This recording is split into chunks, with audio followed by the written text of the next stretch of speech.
জারিদিল কুরবা ওয়াল জারিল জুনুব বিসসাহিবি বিল জামবি ওয়া বিনিস সাবিল। কাছের প্রতিবেশী, দূরবর্তী প্রতিবেশী, তাদের সাথে আমাদের আচরণ কেমন হবে? কোরআনে কারীম হলো মুহাম্মদ সাল্লাল্লাহু আলাইহি ওয়াসাল্লামের চরিত্রের সবচেয়ে উন্নত দৃষ্টান্ত, উঁচু দৃষ্টান্ত। এর চেয়ে আর বড় দৃষ্টান্ত হতেই পারে না। আজকের এই যুগে দেখা যায় আমরা বিভিন্ন মানুষকে আমাদের চারিত্রিক গুণাবলীর দৃষ্টান্ত দাঁড় করাতে চাই, অথবা অন্য কাউকে।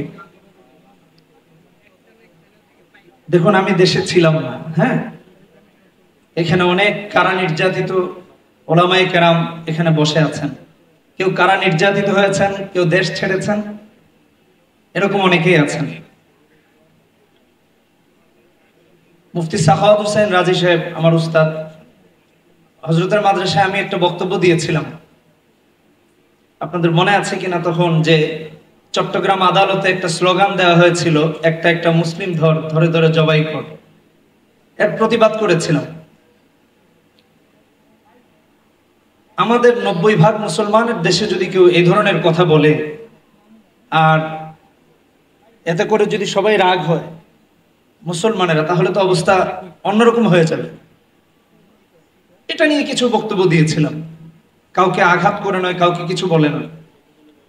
মানে আমাদের অবস্থাটা কেমন হয়ে গেছে দেখেন। আমরা একটা ন্যায় কথা বলবো, এই পরিবেশ আমাদের ছিল না। আল্লাহ আমাদের ওই পরিবেশ থেকে মুক্ত করেছেন। এই কথা বলার পর বিভিন্ন ফোন থেকে আমাকে ফোন দিয়ে থ্রেট দেয়া হয়। আমি বললাম, ভাই আমি তো কাউকে থ্রেট করি নাই, খুব স্বাভাবিকভাবে বলেছি। পরিশেষে একদিন রাতের বেলা আমার বাসায় 4-5 জন গেল, গিয়ে আমাকে তালাশ করতেছে। এটা কয়েকদিন হচ্ছিল। তারপর একদিন রাতে আমি লন্ডনে চলে যাই। কয়েক মাস থেকে এসেছি, আরো কয়েকটা দেশে গিয়েছি। আমার যে কথা বলার উদ্দেশ্য আমার বিষয়ের সাথে, আমি লন্ডনে দেখেছি, আমেরিকাতে দেখেছি, যে বাসায় ছিলাম পাশের বাসায় একজন থাকে, এর পাশের বাসায় একজন থাকে, কারোর সাথে কারো সম্পর্ক নেই। আর ইসলাম সুবহানাল্লাহ এত সুন্দর, যা আপনাকে আমাকে আমাদের প্রতিবেশীর সাথে আচার আচরণ কেমন হবে তা শিক্ষা দিয়েছে। আমরা যদি আমাদের প্রতিবেশীদের সাথে সুন্দর আচরণ করতে পারি, সুন্দরভাবে চলতে পারি। আমি শুধু একটা উদাহরণ দিব। মুসলিম শরীফের হাদিস 6886 নম্বর হাদিস, রাসূলুল্লাহ সাল্লাল্লাহু আলাইহি ওয়াসাল্লামের হাদিস।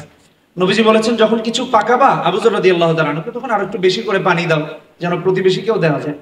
তো আমাদের এরকম যেরকম প্রতিবেশীদের সাথে আমাদের আচার আচরণ রাসূলুল্লাহ শিখিয়েছেন নবীজি, আমাদের সাথে আমাদের অন্যান্য প্রতিবেশীর সাথেও রাজনৈতিক সম্পর্ককে মজবুত করা লাগবে।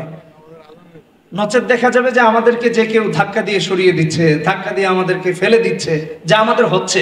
কূটনৈতিক সম্পর্ক, এই দিক বিবেচনায় যদি আমাদের নেতৃবৃন্দ এটাকে মজবুত করেন, জোরদার করেন, তাহলে ইনশাআল্লাহ দেখা যাবে সামনে আমাদেরকে কেউ ধাক্কা দিতে আসলেও ভয় পাবে, ধাক্কা দিতে পারবে না, সরাতে পারবে না। যাই হোক, এখানে অনেক উলামায়ে কেরাম আছেন, তারা বক্তব্য দিবেন। আমি সবাইকে সালাম দিচ্ছি। আসসালামু আলাইকুম ওয়া রাহমাতুল্লাহি ওয়া বারাকাতুহু।